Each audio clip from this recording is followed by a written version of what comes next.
안녕하세요, 뉴스반장입니다.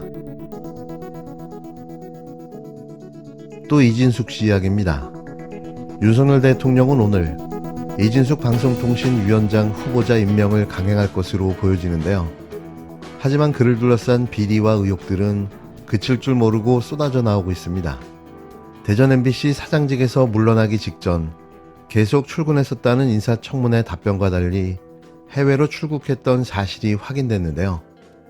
무려 열흘 가까이를 튀르키예 이스탄불 여행을 떠난 겁니다. 무단결근이 아니냐는 지적에 휴가 처리를 했다고 해명했는데요. 출국 당일에도 법인카드를 사용한 기록이 나왔습니다. 그런데도 오늘 방통위원장 임명을 강행하겠다는 건데요. 이런 자에게 대한민국의 방송 언론, 방송 정책을 맡길 수 있는 걸까요? 온전한 구석이 하나도 없는 윤석열 정부의 막장 행보가 이 나라를 파국으로 몰고 가고 있습니다. 이진숙 방송통신위원장 후보자가 대전 MBC 사장에서 물러나기 3주 전인 2017년 12월 22일 노조가 사측에 공문을 보냈는데요. 내용은 너무나도 코미디 같았습니다. 이진숙 사장이 12월 2일부터 출근하지 않고 있다며 업무 차량을 계속 쓰는 것은 배임인 만큼 즉각 반납하라고 요구한 겁니다. 이 후보자는 인사청문회에서 당시 계속 출근했었다고 답변했는데요. 이 답변이 위증인 게 드러난 겁니다. 인천국제공항 인근서 법인카드가 결제된 후에는 크리스마스 연휴 기간 동안 행적이 사라졌습니다. 국회에 당시 입출국 기록 제출을 거부하던 이유가 이것 때문이었습니까? 그 기간 대전 MBC의 이 후보자 해외 출장 기록은 전혀 없습니다. 사표 내기 직전 월급까지 챙기면서 무단결근과 해외여행을 한 것입니까? 휴가였다고 해도 휴가날 법인카드와 관용차를 사적 이용한 자가당착, 업무상 배임입니다. 이 후보자는 청문 대상이 아닌 수사 대상입니다. 바닥 밑에 지하실 인사입니다. 극우적 사상, 편향된 언론관, 노조 탄압과 언론 장악 의도에 위법과 불법을 가리기 위해 계속되는 거짓말까지 이런 자에게 공직을 맡기는 게 맞습니까? 그런데 새롭게 확보된 이 후보자의 대한항공 국제선 탑승 기록을 보면 차량 반납을 요구받은 당일 이 후보자는 인천공항에서 이스탄불로 가는 비행기에 탑승했는데요. 그리고 9일 뒤 귀국했습니다. 이때 이 후보자의 출장 기록은 없었는데요. 누가 봐도 무단 결근인 거죠.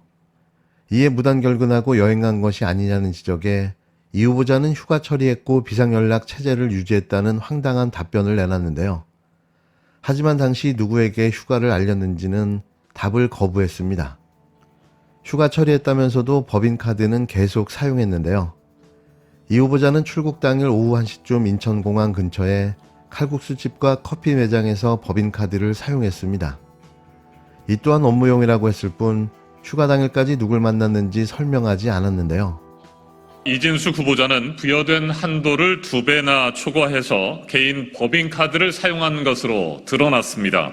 초과분에 대한 증빙은 단 한 건도 없었습니다. 사장이라고 마음대로 마구 긁었던 게 사실이었습니다. 심지어 아무 증빙도 없는 초과분을 한도와 무관한 접대비로 처리한 분식 행위도 확인했습니다. 이진숙 후보자가 인사청문회에서 당당히 업무상 같이 먹었다는 사람 도대체 누굽니까? 단돈 10,000원이라도 증빙하지 못하면 업무상 배임입니다. 또한 현장 검증단은 현장 검증 과정에서 중요한 자료 중 하나인 후보자의 수행기사 법인카드 내역을 확보했습니다.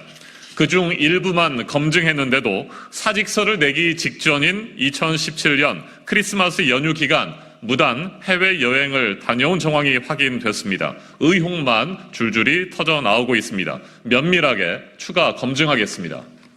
이에 더불어민주당 이정원 의원은 조직도에 전화번호 하나 달랑 남겨있는 것을 비상연락체계 시스템을 유지했다고 거짓말한 것이다. 휴가계도 제출하지 않았다. 당시 월급을 반납하고 방통위원장 후보직도 사퇴해야 한다고 목소리를 높였습니다. 법인카드와 관련해 내놓은 해명도 신빙성을 잃고 있는데요. 한도의 2배가량인 월평균 420만원 법인카드를 쓰고도 증빙자료를 전혀 내지 않았다는 지적에 이 후보자는 실무자가 처리했다고 횡설수설해댔습니다. 하지만 실무 사정을 아는 대전 MBC 관계자는 당시 별도의 증빙 없이 접대비를 쓰는 게 관행이었다며 이 후보자가 사장 재직 당시 넘긴 증빙 자료는 소수였다는 취지로 말했는데요. 언론 노조는 법인카드 유용 혐의로 이 후보자를 검찰에 고발하기로 했습니다. 뭐가 그리 급한지 윤석열 대통령은 이 후보자에 대한 인사청문 경과 보고서 재송부를 요청했는데요. 국회의 보고서 채택과 무관하게 이르면 오늘 방통위원장에 임명할 것으로 보입니다. 과연 며칠짜리 방통위원장으로 기록될까요? 오늘 바로 임명과 동시에 탄핵 소추를 발의하는 신기록을 세웠으면 좋겠습니다. 어쩌면 윤석열 정부의 인사들은 모두 다 이 모양 이 꼬라지인 걸까요? 얼굴에 철갑을 두른 것도 모자라 이제는 양심을 어디에 팔아먹었는지 도저히 인간으로서 할 수 없는 짓까지 하고 나섰는데요. 남이야 뭐라든 세상의 중심은 자신이며 나의 이익을 꼼꼼하게 챙기겠다는 겁니다. 임성근 전 해병대 1사단장이 명예전역 지원서를 낸 것으로 확인됐습니다. 하지만 전역 신청이 받아들여질지는 아직 알 수 없는데요. 최상병 유족이 경찰이 내린 혐의 없음 결정에 이의를 신청하면서 임 전 사단장이 결국 검찰 수사를 받게 됐기 때문입니다. 하지만 어떻게 이런 상황에서 전역 지원서를 낼 수 있었는지, 온전한 정신을 가진 군 지휘관이라면 이게 가능한지 묻고 싶은데요. 그가 전역 지원서를 서둘러 낸 이유는 따로 있었습니다.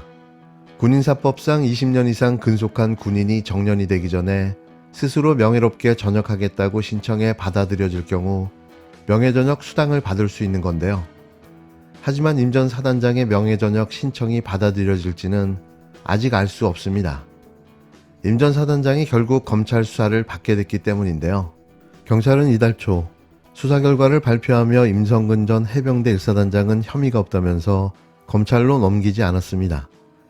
경찰은 임 전 사단장 불송치가 수사심의위원회의 결정에 따른 거라고 밝혔는데요. 하지만 열흘 전 수심위원장은 국회에서 다른 얘기를 했습니다. 임 사단장이 수색 지시를 했다는 것이 충분히 의심스럽지만 본인이 부인하니까 결정을 못하겠다는 거였는데요.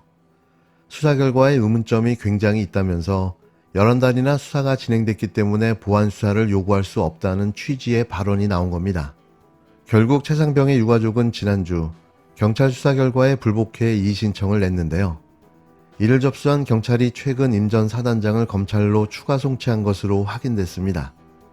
최상병이 순직한 지 1년이 넘어 유가족이 이의를 제기하고 나서야 임 전 사단장이 검찰 수사를 받게 된 건데요. 이런 현실이 믿겨지십니까? 국방부는 임 전 사단장의 전역 여부를 심사할 예정이지만 일각에서는 검찰과 고위공직자 범죄수사처의 수사가 끝나지 않았기 때문에 임 전 사단장의 명예전역 요청이 받아들여질지 여부는 알 수 없다는 분석이 나오고 있습니다. 이러다가 군인연금, 퇴직금까지 모조리 챙겨갈 태세인데요. 불명예 제대를 해야 할 자가 이게 지금 뭐 하는 짓일까요? 해병대 망신은 진짜 혼자 다 시키고 있습니다.